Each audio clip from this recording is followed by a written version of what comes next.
Hello, everyone. It is March 31, 2022, and we're live talking about the crypto markets. So let's discuss crypto.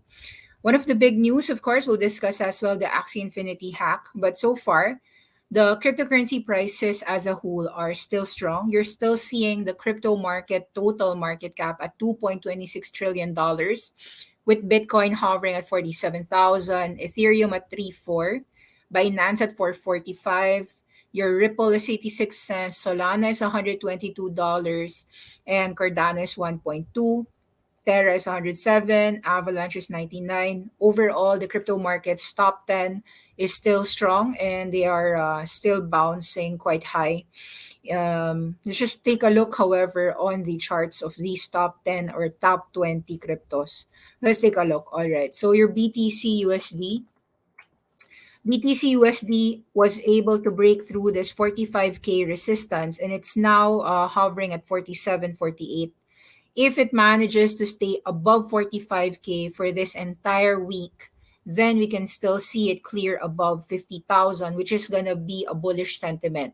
So far, however, I'd say that because it is stoppish, these past 3 days of indecision is telling us that the market is also unable to proceed higher. If that really is a resistance at 48K and we go down back to 45K, expect selling pressure and shorters below 45,000 for Bitcoin.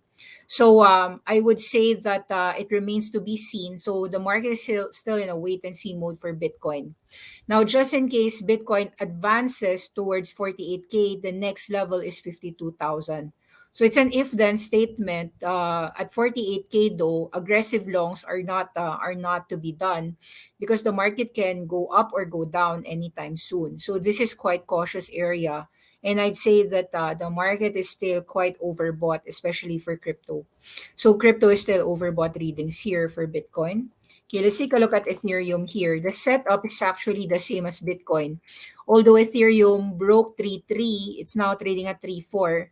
We do believe that as Bitcoin breaks below 45K, you'll see Ethereum drop from 3.3 fast to 3,000. So be fast in case, or I would advise actually people who have cryptocurrencies to be cautious.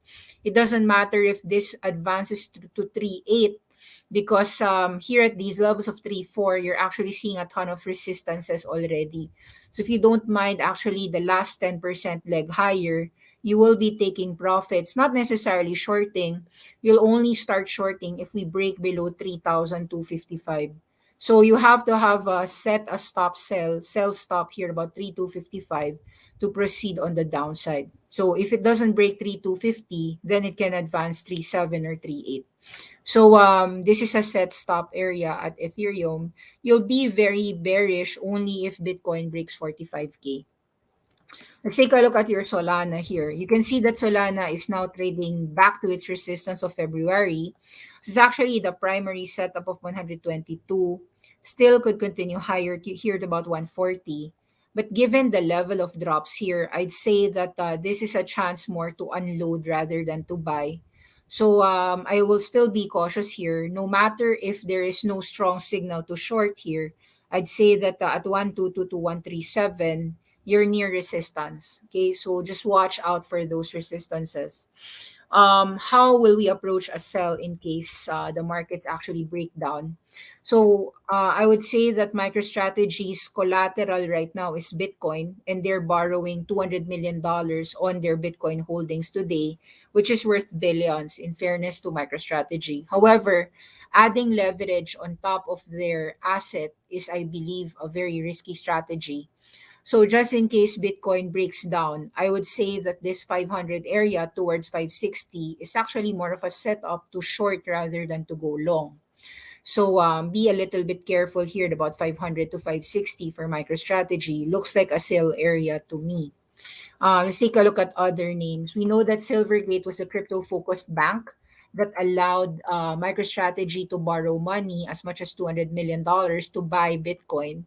Buying Bitcoin at 46,000, 47,000, in my view, is quite risky given that it can just pull back anytime soon below 45K.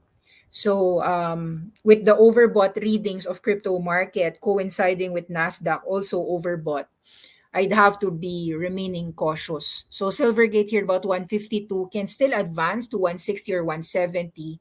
But I'd say that as in the prior zones of $170, we've seen a ton of selling pressure there. And so just from a technical perspective, I'll be careful rather than jump in with joy.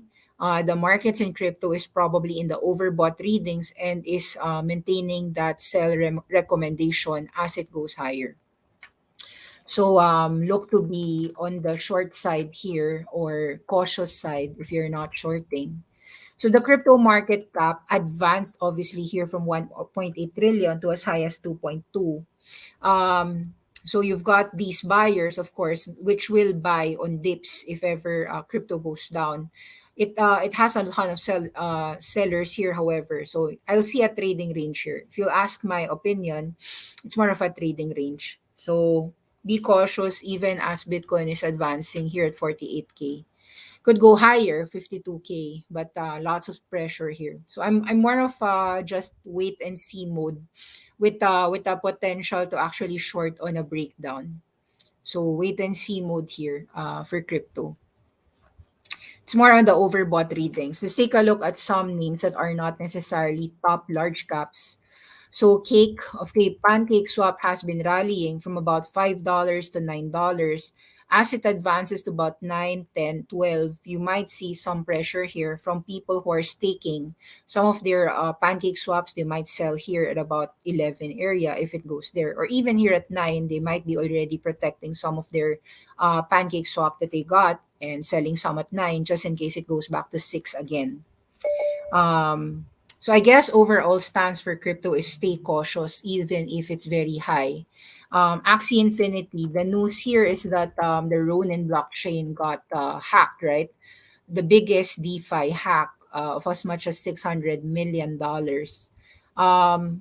Axie Infinity, however, didn't break down simply because they were able to protect, as they said, the tokens. Let me read to you the biggest hack on Axie. Let's read to you the news on that. Axie Infinity hack. So hackers stole 600 million from Axie Infinity's Ronin network, and they're saying that they're fully committed to reimbursing players after the hack. So let's see this exploit. It's in CNN Philippines. All right. Let's read through this. Latest crypto hack targeted Axie. Hackers made $625 million worth of Ethereum and USDC. This is the largest crypto hack of all time.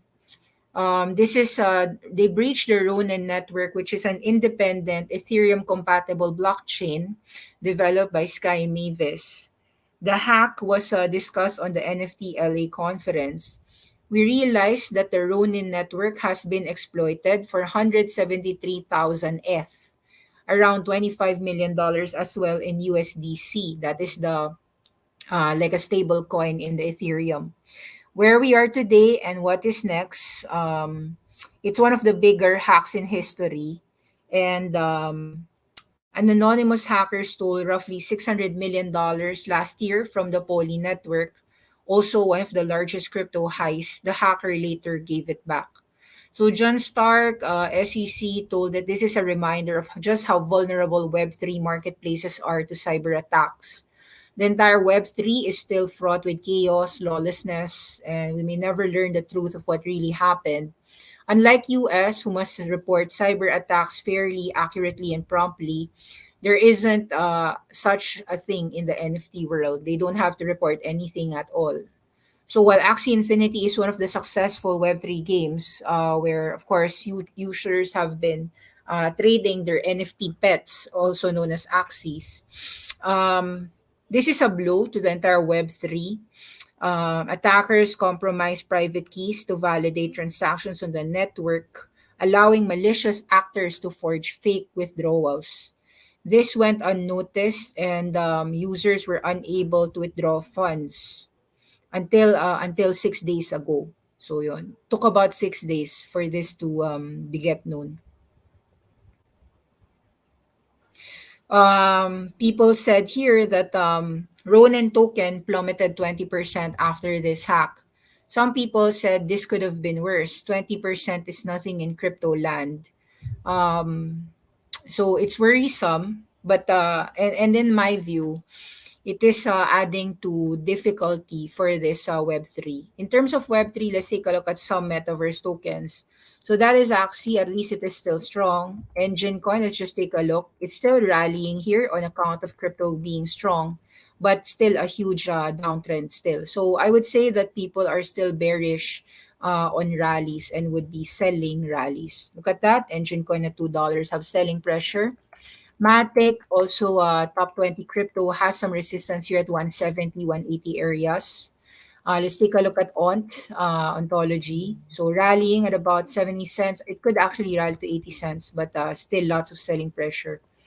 Um, I'd say that crypto is not yet mature enough.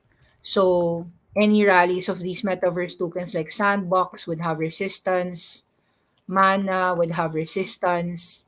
In that light, you might as well take a look at Riot and Mara for resistance areas here at 24 for selling. Riot would be a good short in case a weakness transpires on Bitcoin. Same as for Mara. Take a look at HOT. Also, a rally at 7 would be a resistance point. Bitfarms, a rally near 4, 5 would be resistance. It's now 4, could rally to 5, but more on the selling pressure here.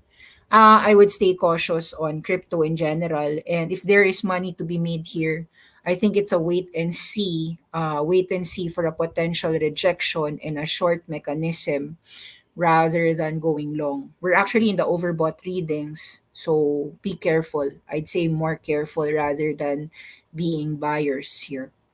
Okay, so that's it. Not much to say except news flow is news flow is confusing right now, I'd say. So some people, upon confusion, would also stay in cash. They would take profits on crypto and go to cash with that confusion.